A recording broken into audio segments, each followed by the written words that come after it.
गीता में भगवान श्री कृष्ण महाराज ने संदेश दिया है कि अवश्यमेव भोक्तव्यं कर्म कृतम शुभाशुभम, अर्थात व्यक्ति को अपने किए हुए शुभ और अशुभ सभी कर्मों का फल अवश्य ही भोगना होता है।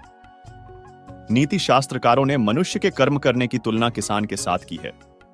वह कहते हैं कि यो यद्वपति बीजन लभते हि तादृशं फलन, अर्थात जिस प्रकार एक किसान अपने खेत में जिस फसल का बीज बोता है वही बीज फसल के रूप में किसान काटता है। इस सिद्धांत के विरुद्ध न कभी आज तक हुआ है और न कभी आगे होगा, इसलिए कहावत प्रसिद्ध है कि बोए पेड़ बबूल के तो आम कहां से हुए। यही व्यवस्था परमात्मा द्वारा बनाई गई सृष्टि में मनुष्यों के ऊपर लागू होती है। परमात्मा ने मनुष्य को कर्म करने के लिए स्वतंत्र रखा है। इंसान जैसा चाहे कर्म कर सकता है। अच्छे या बुरे कर्म मनुष्य की विवेक शक्ति के ऊपर निर्भर करते हैं। मनुष्य अपने जीवन में जैसे जैसे कर्म करता जाता है वैसे वैसे ही उसके जीवन का निर्माण होता जाता है, परंतु परमात्मा ने मनुष्य को केवल कर्म करने की स्वतंत्रता दी है। कर्म फल व्यवस्था परमात्मा के अधीन है। जैसे कर्म किए हैं वैसा ही फल मिलेगा। यह निश्चित है क्योंकि परमात्मा न्यायकारी है। परमात्मा मनुष्य द्वारा किए जाने वाले प्रत्येक कर्मों को जानने वाला है। परमात्मा के आगे किसी की सिफारिश नहीं चलती। इस कलयुग में तो लोग रिश्वत देकर अपना काम निकालते हैं, लेकिन परमात्मा को कोई रिश्वत नहीं दे सकता। इसलिए परमात्मा को पूर्ण न्यायकारी कहा गया है। परमात्मा की अटल न्याय व्यवस्था से कोई भी आज तक न तो बचा है और न ही आगे बचेगा। इसलिए अच्छे कर्म करने वाला व्यक्ति डरता है। बुरा कर्म करने वाला व्यक्ति हर समय भयभीत होता है। उसके मन में सदैव यह शंका रहती है कि कभी मेरे बुरे कर्म सामने न आ जाएं। बुरे कर्मों के सामने आते ही उसे उन कर्मों का फल मिलना शुरू हो जाता है। ईश्वर द्वारा सभी प्राणियों को कर्म करने की स्वतंत्रता मिली है। कोई भी प्राणी कभी भी इच्छानुसार कैसा भी कर्म कर सकता है। इन कर्मों की आजादी के कारण ही जीवन में नयापन बना रहता है। यदि कर्म करने की आजादी न हो तो जीवन में जीवन जैसा कुछ भी नहीं रहेगा। इसी आजादी के कारण व्यक्ति पाप, पुण्य या मुक्ति में गति कर सकता है। कर्मों की इस आजादी के कारण सबको अपना अपना फल मिलता रहता है और व्यक्ति उसको भोगता रहता है। इसी कारण जगत में इतनी अलग अलग सोच के लोग हैं। इसलिए भगवान गीता में कहते हैं, सभी प्राणी कर्म करने में स्वतंत्र है। व्यक्ति कई प्रकार के कर्म करता है, जिनमें अधिकतर कर्म बांधने वाले होते हैं। बांधने का मतलब है अपना फल देकर व्यक्ति को जगत में फंसाए रखने वाले होते हैं, क्योंकि ये कर्म आसक्ति और अहंकार से किए जाते हैं। वहीं कुछ दूसरे प्रकार के कर्म होते हैं, जिनमें हम कर्म तो करते हैं, लेकिन उनका फल हमारे चित्त में इकट्ठा नहीं होता। ऐसे कर्मों को करने की तकनीक भगवान बताते हैं कि कर्म ऐसे किया जाए कि उसके फल में आसक्ति न रहे। इसके लिए भगवान कहते हैं कि तू इन कर्मों को मुझे अर्पण कर दे। यह एक ऐसी प्रक्रिया है जिसमें व्यक्ति के अंदर कर्म करने का अहंकार नहीं रहता और उस कर्म के फल की इच्छा भी नहीं रहती। इस प्रकार ये कर्म शुद्ध कर्म कहे जाते हैं, जो व्यक्ति को बांधते नहीं बल्कि मुक्ति में सहायक होते हैं।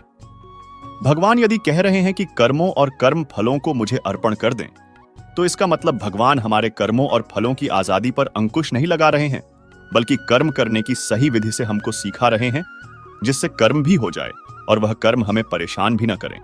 हिंदू धर्म में ब्रह्मा और विष्णु पुराण की कई मान्यताएं हैं। पुराणों के मुताबिक माना जाता है कि कलयुग खत्म होने के बाद दुनिया समाप्त हो जाएगी। विष्णु पुराण में ऐसी कई परिस्थितियां लिखी हुई हैं जिनसे पता चल जाएगा कि सृष्टि अपने अंत के करीब है। आइए आपको बताते हैं कि गरुड़ पुराण के मुताबिक जब कलयुग का अंत होगा तो सृष्टि में किस तरह के बदलाव आएंगे। बताया जा रहा है कि महाभारत के युद्ध के समय कई लोग किसी कारणवश इस युद्ध में भाग नहीं ले पाए थे। वे सभी योद्धा युद्ध लड़ना चाहते हैं और अब उनकी यह इच्छा कलयुग के अंत में पूरी होगी, जबकि कल की अवतार का जन्म होगा। भगवान बलराम भी युद्ध में भाग नहीं ले पाए थे। बलराम जी को ही जगन्नाथपुरी में बलभद्र के नाम से जाना जाता है। कलयुग के अंत में बलराम जी प्रकट होंगे और कलयुग के अंत में महाभारत का अधूरा युद्ध फिर से लड़ा जाएगा। ज्योतिष और पौराणिक ग्रंथों में युग का मान अलग अलग है। पौराणिक ग्रंथों के अनुसार 4 युग होते हैं, सत, त्रेता, द्वापर और कली। कहते हैं कि कलयुग में पाप अपने चरम पर होगा। वर्तमान में कलिकाल अर्थात कलयुग चल रहा है।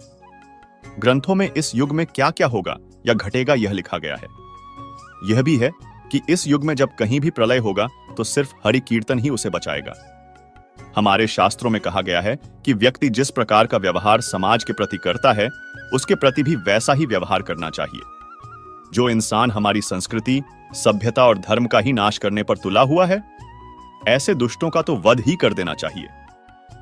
वेद में लिखा हुआ है, माया भिर्मायनन सक्षदिंद्र, अर्थात हे मनुष्य, तू मायावियों को, दुष्टों को, छल करने वालों को मार गिरा। आप अक्सर ये सुनते ही होंगे कि किसी व्यक्ति के साथ अचानक कुछ बहुत अच्छा हो गया या किसी के साथ कुछ बहुत बुरा हो गया, और जब हम किसी से उस अच्छी बुरी चीज के होने की वजह पूछते हैं तो वो लोग अक्सर यही कहते हैं कि सब उसके कर्मों का फल है। किसी के साथ कुछ अच्छा हुआ तो यानी उसने भी कभी ना कभी किसी के साथ कुछ अच्छा ही किया होगा, और यदि किसी के साथ कुछ बुरा हुआ तो उसने भी कभी ना कभी किसी के साथ कुछ बुरा ही किया होगा। कर्मों के फल से कोई भी इंसान कभी नहीं बच सकता। आज नहीं तो कल हमारे कर्मों का फल हमें मिलता ही है। तो इस बात में कितनी सच्चाई है, इस वीडियो के जरिए इस बात को हम समझेंगे। पूरी बात को समझने के लिए इस वीडियो को अंत तक जरूर देखें। मित्रों, बहुत समय पहले की बात है। एक छोटे से गांव में एक गरीब आदमी रहता था। उसका नाम भोला था। वह बहुत ही ईमानदार और मेहनती आदमी था। एक दिन भोला अपने खेत में काम कर रहा था। अचानक उसके हल में कुछ भारी सा पत्थर चुभा। वह पत्थर उठाने की कोशिश करता है, लेकिन वह बहुत भारी था और भोला उसे उठा नहीं पाया। भोला ने तय किया कि वह दुकान पर जाकर यह पत्थर बेच देगा। जब वह दुकान पर पहुंचा, दुकानदार ने उसे देखा और पूछा, भोला, इस पत्थर को तुम कहां से लाए हो? यह बहुत ही मूल्यवान है। भोला ने सच बोला, दुकानदार जी, मैंने इसे अपने खेत में पाया है। मैं इसे बेचना चाहता हूं क्योंकि मैं इस पत्थर के पैसे से अपने परिवार की जरूरतें पूरी कर सकता हूं। दुकानदार ने पत्थर की कीमत जानकर हैरानी से पूछा, भोला, क्या तुम जानते हो कि इस पत्थर की कीमत कितनी है? भोला ने कहा, नहीं, मुझे इसकी कीमत नहीं पता, लेकिन मैं इसे बेचकर अपने परिवार की मदद कर सकता हूं। दुकानदार ने भोला की ईमानदारी को देखकर उसे पत्थर का पूरा मूल्य दिया और कहा, भोला, तुम्हारी ईमानदारी के लिए मैं तुम्हारा साथी हूं। तुमने सच बोला और तुम्हारी ईमानदारी की कीमत बेहद महंगी है, क्योंकि कहीं लोग ऐसे होते हैं जो ईमानदार नहीं होते हैं और झूठ बोलते हैं। इस कहानी से हमें यह सीखने को मिलता है कि हमें हमेशा सच और ईमानदारी से काम करना चाहिए। सच्चाई और ईमानदारी की कीमत हमें अच्छे कर्मों के साथ अच्छे लोग बनने में मदद करती है। मनुष्य पूर्ण ज्ञानी नहीं है, इसलिए कर्म फल को ठीक से नहीं समझकर भाग्य को कोसता रहता है। विधि के विधान के अनुसार ही कर्मों का फल कब, कैसे, कहां और किस रूप में मिलता है, यह कोई पहले से नहीं बता सकता। लेकिन यह तो तय है कि अच्छे कर्मों का अच्छा फल अवश्य मिलता है और बुरे कर्मों का बुरा फल। एक गांव में और संत महात्मा के उपदेश पर उनका परिवार जरूरतमंद लोगों की सेवा भी किया करता था। उनके परिवार में सभी लोग प्रेम भाव से रहते थे वर्टिकल बार, लेकिन उनका एक बेटा था जो कि दोनों पैरों से अपाहिज था। सेवा करते करते बरसों बीत गए। उसका परिवार कभी कभी यह भी सोचता था कि हम सब इतने प्रेम भाव से संत महात्मा और जरूरतमंद लोगों की सेवा करते हैं, फिर भी हमारे परिवार में इस बच्चे के साथ ऐसा क्यों हुआ? इसका क्या दोष था जो वह अपाहिज है? एक दिन की बात है, जब संत महात्मा का सत्संग चल रहा था। हजारों लाखों श्रद्धालुओं उस सत्संग में बैठे हुए थे। संत महात्मा ने अपने प्रवचन पूरा करने के बाद कहा कि इस पूरे प्रवचन के विषय में अभी भी किसी के मन में कोई शंका हो तो वे बताए। हजारों लाखों श्रद्धालुओं के बीच उस अपाहिज पुत्र के पिता ने संत महात्मा से एक सवाल किया कि हे महात्मा, हम सब निस्वार्थ भाव से जरूरतमंद लोगों की सेवा करते हैं और हमारा पूरा परिवार अहिंसा के मार्ग पर चलता है। कभी भी किसी के बारे में बुरा नहीं सोचते हैं, ना ही किसी का बुरा करते हैं। फिर भी ऐसा क्या गुनाह हुआ जो हमारा बच्चा अपाहिज पैदा हुआ? फिर गुरु ने जवाब दिया, वैसे तो मैं यह बात नहीं बता सकता, फिर भी आपके मन में दुविधा है तो सुनो। यह जो बच्चा है, जो दोनों टांगों से बेकार है, यह बच्चा पिछले जन्म में एक किसान का बेटा था। रोज खेत में अपने पिता को दोपहर में भोजन का टिफिन खेत में देने जाया करता था। एक दिन उसकी मां ने उसे दोपहर में 10 बजे खाना लगा कर दिया और कहा कि बेटा, खाना खाकर पिताजी को टिफिन देकर आ। इसकी मां ने खाना परोसकर थाली में रखा कि इतने में उसके किसी दोस्त ने आवाज लगाई तो यह खाना वही रखकर अपने दोस्त से बात करने बाहर चला गया। इतने में ही एक कुत्ता घर में घुस आया और उसने थाली में मुंह डाला और रोटी खाने लगा।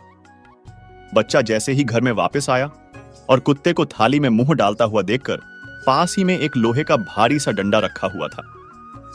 उसने यह भी नहीं सोचा कि खाना तो झूठा हो चुका है। बिना सोचे समझे उस कुत्ते की दोनों टांगों पर इतनी जोर से लोहे का डंडा मारा कि वह कुत्ता अपनी जिंदगी में जब तक जिंदा रहा दोनों पैरों से बेकार होकर घसीटते घसीटते जिंदगी जिया और तड़प तड़प कर मर गया। यह उसी कुत्ते की बददुआ का फल है जो इस जन्म में यह दोनों टांगों से अपाहिज पैदा हुआ है। संत महात्मा ने कहा, पुत्र, इस संसार में इंसान को अपने अपने कर्मों का फल भुगतना ही होता है। इस जन्म में अगर किसी की टांग तोड़ी है तो स्वाभाविक है कि अगले जन्म में आपकी टांग टूटनी ही है। अगर आप किसी को नुकसान पहुंचाओगे तो आपका भी नुकसान होना ही है, इस जन्म में नहीं तो अगले जन्म में। इसलिए जो भी कर्म करो सोच समझ कर करो। आप अपने कर्म फल से नहीं बच सकते। आप जहां भी जाते हैं, जो कुछ भी करते हैं, आपके कर्म ही आपको शांतिपूर्वक देख रहे होते हैं। किसी भी दिन आपको आपके कर्म का फल पृथ्वी पर वहन करना ही होता है। इसीलिए हर समय उचित कर्म करना अनिवार्य है। भगवान श्री कृष्ण ने गीता में कर्म को प्रधानता देते हुए यहां तक स्पष्ट किया है कि व्यक्ति की यात्रा जहां से छूटती है, अगले जन्म में वह वहीं से प्रारंभ होती है। जो प्रकृति के नियमों का पालन करता है वह परमात्मा के करीब है, लेकिन ध्यान रहे, यदि परमात्मा भी मनुष्य के रूप में अवतरित होता है तो वह उन सारे नियमों का पालन करता है जो सामान्य मनुष्यों के लिए हैं। इस जन्म या अगले जन्म में हर बुरे भले कर्म का प्रतिफल निश्चित रूप से भोगना होता है। कर्म का सिद्धांत अत्यंत कठोर है। जहां अच्छे कर्म व्यक्ति के जीवन को प्रगति की दिशा में ले जाते हैं, वहीं बुरे कर्म उसे पतन की ओर ले जाते हैं। धर्म ग्रंथों के अनुसार मनुष्य को किए हुए शुभ या अशुभ कर्मों का फल अवश्य भोगना होता है। अगर हम बुरे कर्म को छुपाने के लिए दुनिया की कोर्ट से अच्छे वकील को रोककर बच जाते हैं, लेकिन कुदरत की कोर्ट से कैसे बचोगे? वहां पर किसी भी वकील की बहस नहीं चलती और ना ही किसी की सिफारिश चलती है। कुदरत ने जो कर्म के नियम बनाए हैं उसमें कोई गलती नहीं होती है। कोई भी कर्म करो उसका फल हमें मिलता ही है। कर्म के नियम में किसी भी वकील या फिर जज की सिफारिश नहीं चलती है। जब तक हमारे पुण्य कर्म का फल हमारे साथ है तब तक सही है, लेकिन हम जो गलत कर्म या दुष्ट कर्म करते हैं वह तो वक्त आने पर ही फल देता है। इसलिए कर्म करने से पहले हमें सोचना चाहिए। कर्म हो जाए, इसके बाद उसके फल से भागना व्यर्थ है। हम जो भी कर्म करते हैं उसका फल पाने के लिए तैयार रहना चाहिए। कई कर्म ऐसे होते जो हंसते हंसते किए हो, लेकिन उसका फल रोते रोते भुगतना होता है। दोस्तों, राजा परीक्षित एक महाज्ञानी, विद्वान और संस्कारी राजा थे, लेकिन उनसे एक महान पाप हो गया था। क्रोध के आवेश में आकर उन्होंने एक निरपराधी ऋषि के गले में मरा सांप पहना दिया था। राजा घर आए शांत होते ही उनको उनके दुष्कृत्य का एहसास हुआ और पछताकर कहने लगे कि मुझसे कितना भयंकर पाप कर्म हो गया। अब वह समय तो वापस नहीं आ सकता, तो राजा परीक्षित को उस कृत्य का फल तो भुगतना ही पड़ेगा। परीक्षित एक मोटे राजा थे। उन्होंने अपनी सत्ता का कभी भी दुरुपयोग नहीं किया था। परीक्षित राजा ने अपनी भूल को स्वीकार किया और खुद को दंड करने के लिए कहा कि मेरा बल, समृद्धि सब कुछ ब्राह्मण ऋषि के क्रोधाग्नि में जल जाए, जिससे मेरे दिमाग में किसी को दुख या क्षति पहुंचाने का विचार ना आए। राजा परीक्षित अपने पापों का फल भुगतने के लिए तैयार थे। उन्होंने कभी भगवान से कोई सिफारिश नहीं की और ना ही अपने राजा होने का घमंड किया। उन्होंने तो भगवान से अपने पापों का दंड मांगा, जिसके उदाहरण से भविष्य में कोई राजा क्रोध के आवेश में या फिर अपने राजाशाही के घमंड में आकर ऐसा दुष्कृत्य नहीं करे। इस प्रकार राजा परीक्षित अपने कर्म से भागे नहीं और परिणाम भुगतने के लिए तैयार रहे। वह भागने की कोशिश करते तो भी कर्म अपना फल दिए बिना नहीं रहता। सीधी, सरल और कम शब्द में कहे तो कर्म मतलब क्रिया। हम जो भी कार्य करते हैं वह कर्म कहलाता है। खाना पीना, नहाना, चलना, नौकरी करना, सोचना नहीं सोचना, सोना जागना, देखना सुनना, बोलना, जीना मरना, सांस लेना आदि तमाम शारीरिक और मानसिक क्रिया को कर्म कहा जाता है। कर्म के 3 भाग हैं: क्रियमान कर्म, संचित कर्म और प्रारब्ध कर्म। मनुष्य सुबह जगता है तब से लेकर रात को सोने तक जो जो कर्म करता है वह क्रियमान कर्म है। मनुष्य अपने पूरे जीवन में जो जो कर्म करता है वो तमाम क्रियमान कर्म कहलाता है। जो क्रियमान कर्म करता है वो अवश्य फल देता है, उसके बाद ही वह शांत होता है। जैसे कि आपको प्यास लगी और आपने पानी पिया, पानी पीने का कर्म किया और आपकी प्यास मिट गई। इस प्रकार कर्म फल देकर शांत हो गया। आपने किसी को गाली दी और उसने आपको मारा, कर्म का फल मिल गया। इस प्रकार क्रियमान कर्म फल भुगतने के बाद ही शांत होता है। कितने ही क्रियमान कर्म ऐसे होते हैं जो कर्म करने के साथ तुरंत फल नहीं देता, उसका फल मिलने में देर भी लगती है। जब तक कर्म फल नहीं देता तब तक वह संतुलन में रहता है, संचित रहता है। इसे संचित कर्म कहा जाता है। जैसे कि आपने आज परीक्षा दी, उसका परिणाम महीने बाद आता है। आज आपने अपनी जवानी में मां बाप को सताया तो आपको आपका बेटा आपकी वृद्धावस्था में सताएगा। ऐसे कितने ही क्रियमान कर्म हैं जो तुरंत फल नहीं देते लेकिन समय देखकर फल देता है। तब तक संचित कर्म में एकत्रित होते हैं। मनुष्य जैसा कर्म करेगा वह वैसा ही फल भी पाएगा। हम एक दिन में कई सारे क्रियमान कर्म करते हैं। इनमें से कई कर्मों के फल हमें तुरंत ही मिल जाते हैं, लेकिन इनमें से कई कर्म ऐसे भी हैं जिनका फल हमें तुरंत नहीं मिलता। जो संचित कर्म में जमा होते हैं, यह कर्म अच्छे हो या बुरे हमें फल मिलता ही है। जब तक वह फल हम भुगतते नहीं तब तक वह शांत नहीं होता। मनुष्य अगर इस बात को गंभीरतापूर्वक सोचे तो जीवन सरल बन जाएगा, लेकिन भोग विलास में पड़ा यह जीव कभी इसकी कल्पना करता ही नहीं। राजा दशरथ ने जब श्रवण का वध किया तब उसके विरह में मरते मरते उसके मां बाप ने राजा दशरथ को अभिशाप दिया था कि तेरी मृत्यु भी तेरे पुत्र वियोग में होगी। तब राजा को एक भी पुत्र नहीं था, इसलिए यह क्रियमान कर्म फल देकर शांत हो गया, लेकिन वह संचित कर्म में जमा हो गए। उसके बाद राजा दशरथ को एक के बदले 4 पुत्र हुए। वे बड़े हुए, शादी हुई और जब भगवान राम का राज्याभिषेक का दिन आया तब वह संचित कर्म फल देने के लिए तत्पर हो गया।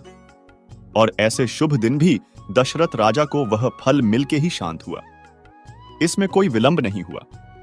जो शुद्ध चैतन्य परात पर ब्रह्म खुद मनुष्य स्वरूप लेकर इस पृथ्वी पर जन्म लिया, वह राम भगवान, जिनकी चरण की धूल के स्पर्श मात्र से जो शल्या को अहल्या बना सकते हैं, जिसके स्पर्श से पत्थर को जीवन दान मिल सकता है, वह परम ब्रह्म भगवान श्री राम अपने पिता के आयुष्य को ज्यादा कर दे तो किसी का क्या जाएगा।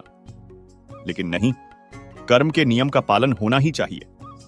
खुदा के घर देर भी नहीं है और अंधेर भी नहीं है। इस प्रकार क्रियमान कर्म जो फल देकर शांत नहीं हुए हैं, उसे संचित कर्म कहा जाता है। संचित कर्म जो फल देने के लिए तैयार होते हैं, उसे प्रारब्ध कर्म कहा जाता है।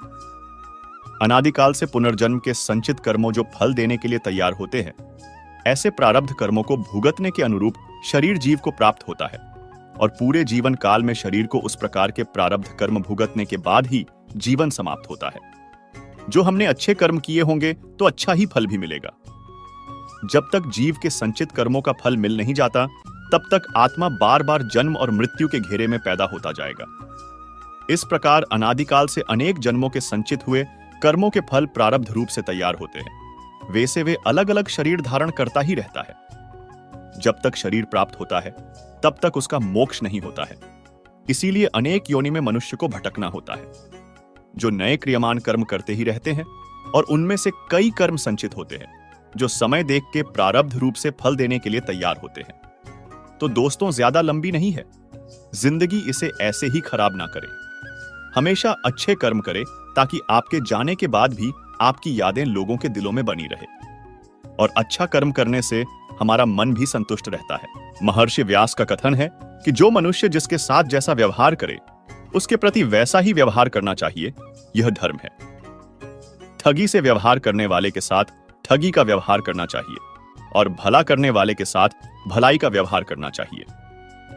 इस प्रकार शास्त्रों में, वेदों में दुष्टों की निंदा की गई है और यथापूर्वक व्यवहार करने का आदेश दिया गया है। गीता में श्री कृष्ण कहते हैं कि हमारा भाग्य हमारे ही अतीत के कर्मों का फल है। उसी तरह हम आज जो कर्म कर रहे हैं वो हमारे आने वाले कल को निर्धारित करेंगे। इसीलिए हमें हमेशा अपने कर्म अच्छे रखने चाहिए ताकि हमें इसका फल भी अच्छा ही मिले। गीता में श्री कृष्ण कहते हैं, उनके कर्जदार और वफादार हमेशा रहिए जिन्होंने आपके बुरे समय में आपका साथ दिया। अंजाम की खबर तो कर्ण को भी थी, लेकिन बात तो मित्रता निभाने की थी। श्री कृष्ण कहते हैं, शांति, सौम्यता, मौन, आत्मसंयम और पवित्रता, ये पांचों चीजें मन को अनुशासित करती हैं। हर व्यक्ति में ये सारे गुण होने चाहिए, तभी वह सही मार्ग पर चल सकता है। गीता में कहा गया है कि आप किसी का भाग्य नहीं बदल सकते, लेकिन अच्छी प्रेरणा देकर उसका मार्गदर्शन तो कर ही सकते हैं। श्री कृष्ण के अनुसार जीवन में कभी मौका मिले तो सारथी बनना स्वार्थी नहीं। अहंकार मनुष्य से वह सब करवाता है जो अंत में उसी के विनाश का कारण बनता है। इसलिए मनुष्य को जितनी जल्दी हो सके अपना अहंकार त्याग देना चाहिए। श्री कृष्ण कहते हैं, कर्म वो फसल है जिसे इंसान को हर हाल में खुद काटना ही होता है। इसलिए हमेशा अच्छे बीज बोए ताकि फसल अच्छी हो।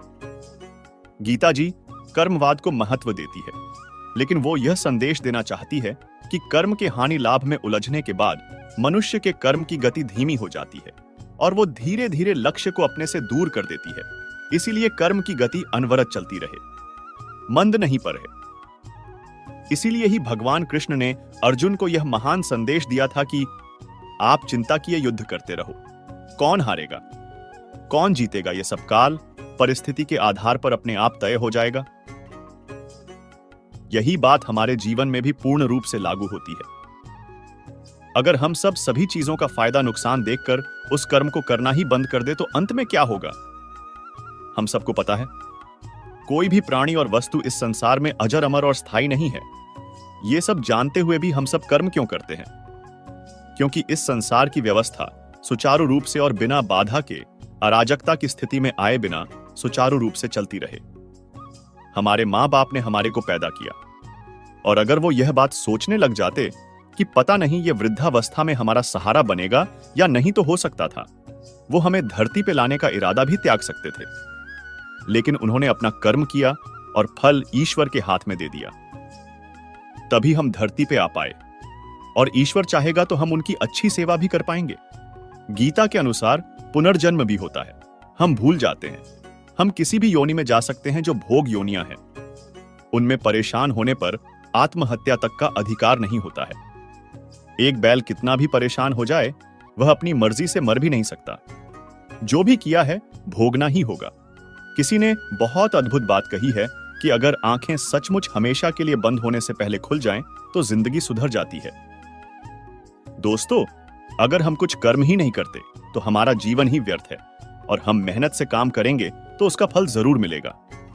दोस्तों, मेहनत ही सफलता का शॉर्टकट है, कोई अन्य शॉर्टकट नहीं है।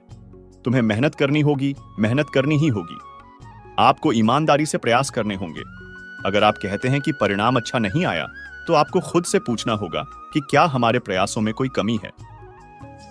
दोस्तों, पुराणों में कहा गया है कि जो कुछ भी हमें मिलता है, माता पिता, भाई बहन, पति पत्नी, बहू बेटे, यह सब हमारे पिछले जन्म के आधार पर ही मिलते हैं। लोगों से इस जन्म में हमारा रिश्ता है। यह वही लोग हैं जिससे हमारा कभी ना कभी कोई रिश्ता जरूर था, कोई हिसाब किताब था, जिसे पूरा करने के लिए भगवान हमें धरती पर भेजते हैं। दोस्तों, एक बार किसी गांव में एक किसान अपने परिवार के साथ रहता था, और उसकी पत्नी और वह बहुत ही नेक विचारों के इंसान थे। उनके एक बेटी भी थी जो कि अपाहिज थी। किसान और उसकी पत्नी दोनों ही अपनी पुत्री को अपाहिज देखकर बहुत दुखी रहते थे। उन्होंने अपनी बेटी के पांव का इलाज भी करवाया, परंतु कोई फायदा नहीं हुआ। इसीलिए किसान और उसकी पत्नी दोनों अपनी बेटी की सेवा करते थे। उसके पैरों की मालिश करते हैं, उसे अपने हाथ से खाना खिलाते थे। किसान यह सोचकर परेशान रहता था, उसके बाद उसकी बेटी का क्या होगा, उसका ध्यान कौन रखेगा। किसान के गांव के पास दूसरे गांव में एक प्रसिद्ध संत महात्मा रहते थे। किसान अपनी पत्नी के साथ उन संत महात्मा की सेवा करने जाते थे और उनके उपदेश सुनते थे, और वहां पर आए हुए लोगों की सेवा करते थे। एक दिन जैसे ही महात्मा जी का प्रवचन खत्म हुआ, किसान ने कहा कि संत महात्मा में और मेरा परिवार आपकी और लोगों की बहुत सेवा किया करते हैं, कभी किसी का बुरा नहीं करते और अहिंसा के मार्ग पर चलते हैं और सच्चे मन से भगवान की पूजा अर्चना करते हैं। फिर भी हमारी बेटी अपाहिज क्यों पैदा हुई? उसे अपाहिज देखकर हमें बुरा लगता है। किसान की यह बात सुनकर महात्मा ने अपने नेत्र बंद कर लिए और कुछ समय बाद वापस नेत्र खोले और कहा कि मैं तुम्हारा पूर्व जन्म देख लिया है। और यह सब तुम्हारे पूर्व जन्म के पापों का फल है। पूर्व जन्म में तुम अपनी पत्नी और बेटे बहू के साथ रहते थे। तुम्हारा बेटा नगर के बाहर राजा के यहां नौकरी करता था, और पिछले जन्म में जो तुम्हारी बहू थी वही अब तुम्हारी बेटी है भाई। तुम्हारे घर में एक दुधारू गाय भी थी जिसकी तुम बहुत सेवा करते थे, लेकिन अपनी बहू के साथ तुम्हारा व्यवहार बहुत गलत था। तुम सदा अपनी बहू को बहुत परेशान करते थे और उसे खरी खोटी सुनाते थे। तुम्हारी बुरी बातें सुनकर तुम्हारे बहू बहुत परेशान थी, लेकिन फिर भी वो कुछ भी नहीं बोलती थी। एक बार की बात है, वो इतनी सहेली के साथ मेला देखने चली गई थी। वापस आने पर तुमने गुस्से से एक डंडा उसकी तरफ फेंका, जिससे उसके पैर की ही हड्डी टूट गई और वह एक पैर उठाकर चलने लग गई, और पूरे जन्म में वह परेशान ही रही। लेकिन फिर भी वो कुछ नहीं कहती थी। इस जन्म में तुम्हारी बेटी तुम्हारी वही बहू है, झूठ, जो अपना हिसाब पूरा करने के लिए आई है। जैसे तुमने उसे उस जन्म में रुलाया था, वह इस समय में तुम्हें रुला रही है। हालांकि तुमने गाय की सेवा की थी, जिसके कारण तुम्हें इस जन्म में बुद्धि निर्मल मिली है, तुम्हारा ज्यादा बुरा नहीं हुआ। तुम्हें अपने कर्मों की ही सजा मिली है, इसलिए हमेशा अच्छे और नेक कर्म करने चाहिए। कर्म का फल हर पल हमें मिलते रहता है, क्योंकि एक एक सांसों में हमारे साथ जो घटना घटित हो रही है वह हमारे कर्मों का परिणाम ही है। कर्म के कारण ही हम सांस ले पा रहे हैं, तो किसी की सांस अभी अभी खत्म हो चुकी होती है। कर्म हमारी काया तो उसका फल हमारी परछाई है, दोनों सदा साथ साथ ही रहते हैं। कर्म के कारण ही कोई आसानी से सांस ले पाता है, तो कोई दमा में दम घुटता महसूस करता है। कर्म का फल हमको जागते, सोते, उठते, बैठते भोगना ही होता है। कर्म का कुछ फल तो तुरंत मिलता है, तो कुछ कर्मों के फल के लिए जन्मों जन्म इंतजार करना होता है। जैसे किसी ने आग में हाथ डाला तो तुरंत जल जाएगा, उसके लिए कल या परसों नहीं लगेगा। किंतु अपने यदि किसी का खून किया है, किसी को बेतहाशा तंग किया है, तो हो सकता है उसी जन्म में इसका फल ना मिले, लेकिन देर सबेर जरूर इसका दुष्परिणाम आपको भुगतना होगा ही। इसके फल से कोई बच नहीं सकता, चाहे ईश्वर का अवतार भगवान राम ही क्यों ना हो। उन्होंने भी बाली को छुपकर मारा था। उसके परिणाम में उन्हें श्री कृष्ण अवतार में उसी बाली के हाथों मरे जो शिकारी रूप में आया था। इसी प्रकार यदि आपने किसी की मदद की है, तो ईश्वर वो मदद आप तक किसी ना किसी माध्यम से कई गुना करके लौटा देंगे। ना अच्छा कर्म मिटता है, ना बुरा कर्म, यहां तक कि हमें मानसिक कर्मों की सजा भी मिलती है। इसलिए कहा जाता है, जैसे गाय का बच्चा हजारों गायों की संख्या में भी अपनी मां को ढूंढ लेता है, वैसे ही कर्म अपने कर्ता को भी हर हॉल में ढूंढ लेता है। अपने किसी का लिया पैसा नहीं लौटाया तो किसी जन्म में उसके नौकर या पालतू जानवर बनकर उसकी सेवा और चाकरी करेंगे, पर हिसाब तो पूरा होकर रहेगा। किसी का भला चाहा है तो वह भी आपकी किस्मत के कांटे कब दूर कर देगा, आप समझ ही नहीं पाएंगे। अतः सेवा, दान, परोपकार जैसे पुण्य कर्म हमारे कर्म बंधनों को काटती है। इसलिए शास्त्रों में सत्कर्म करने पर जोर दिया गया है, क्योंकि अंततः हमारा उद्देश्य सभी कर्म बंधनों से मुक्त होना ही है।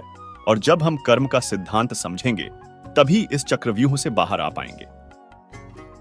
हर कर्म का फल अलग अलग मिलता है, अर्थात बुरे कर्म के फल अच्छे कर्म के फल से निरस्त नहीं होते। कुछ कर्मों जैसे दैनिक दिनचर्या के कर्मों के फल तो साथ के साथ ही मिल जाते हैं, परंतु कुछ कर्मों के फल संचित हो जाते हैं और कुछ समय पश्चात इसी जन्म में या आने वाले जन्मों में प्रारब्ध के रूप में मिलते हैं। वर्तमान में किए जा रहे कर्म क्रियमाण कर्म कहलाते हैं। ऐसे क्रियमाण कर्म जिनके फल साथ के साथ नहीं मिलते, वे संचित कर्म कहलाते हैं, और संचित कर्म प्रारब्ध के रूप में विभिन्न योनियों में भोगे जाते हैं और क्रमशः निरस्त होते जाते हैं। सबसे अंत में जीव पुनः बचे हुए कर्मों को प्रारब्ध के रूप में लेकर मनुष्य योनि में आता है। अन्य योनियों और मनुष्य योनि में यह अंतर है कि जबकि अन्य योनियों में जैसे जैसे कर्म भोगे जाते हैं वे निरस्त होते जाते हैं, परंतु मनुष्य योनि में प्रारब्ध कर्म भोगे जाने पर निरस्त तो होते हैं, परंतु हर भोगे जाने वाला कर्म नए कर्म पैदा करता जाता है। दरअसल मनुष्य योनि में भोगे जाने वाला कर्म प्रारंभ में क्रियमाण कर्म होता है, जो फिर संचित और प्रारब्ध कर्मों का स्रोत बनता है। इस प्रकार यह चक्र युग युगांतरों तक चलता रहता है, जब तक जीव को मोक्ष की प्राप्ति नहीं हो जाती, अर्थात जब तक वह जन्म मरण के चक्र से छूट नहीं जाता। संक्षेप में मोक्ष का भी जिक्र कर लेते हैं, क्योंकि मोक्ष भी तो हमारे द्वारा किए जाने वाले कर्मों के तरीके पर निर्भर होता है। जब जीव, मनुष्य कि पाप और पुण्य दोनों प्रकार के कर्म फल शून्य हो जाते हैं, तो वह मोक्ष का सुपात्र बन जाता है। गीता में और ब्रह्म विद्या शास्त्र में कहा गया है कि जब हम कर्म निष्काम भाव से करते हैं तो हमें उन कर्मों के फलों को भोगना नहीं होता। इसका यह अर्थ निकलता है कि मनुष्य योनि में यदि हमारे प्रारब्ध के कर्मों को भोगने का तरीका निष्काम होगा तो प्रारब्ध के कर्म तो निरस्त हो जाएंगे, परंतु नए कर्म नहीं मिलेंगे, अर्थात न संचित होंगे और न ही नया प्रारब्ध बनेंगे। निष्काम कर्म अर्थात स्वयं को परमेश्वर का दास समझते हुए परमेश्वर के वचनों के अनुसार अपने कर्तव्य निभाना, परंतु उनके फल की इच्छा न रखना। तो दोस्तों, ऐसे ही वीडियो और पाने के लिए हमारे चैनल को सब्सक्राइब करें और वीडियो को लाइक करें। धन्यवाद।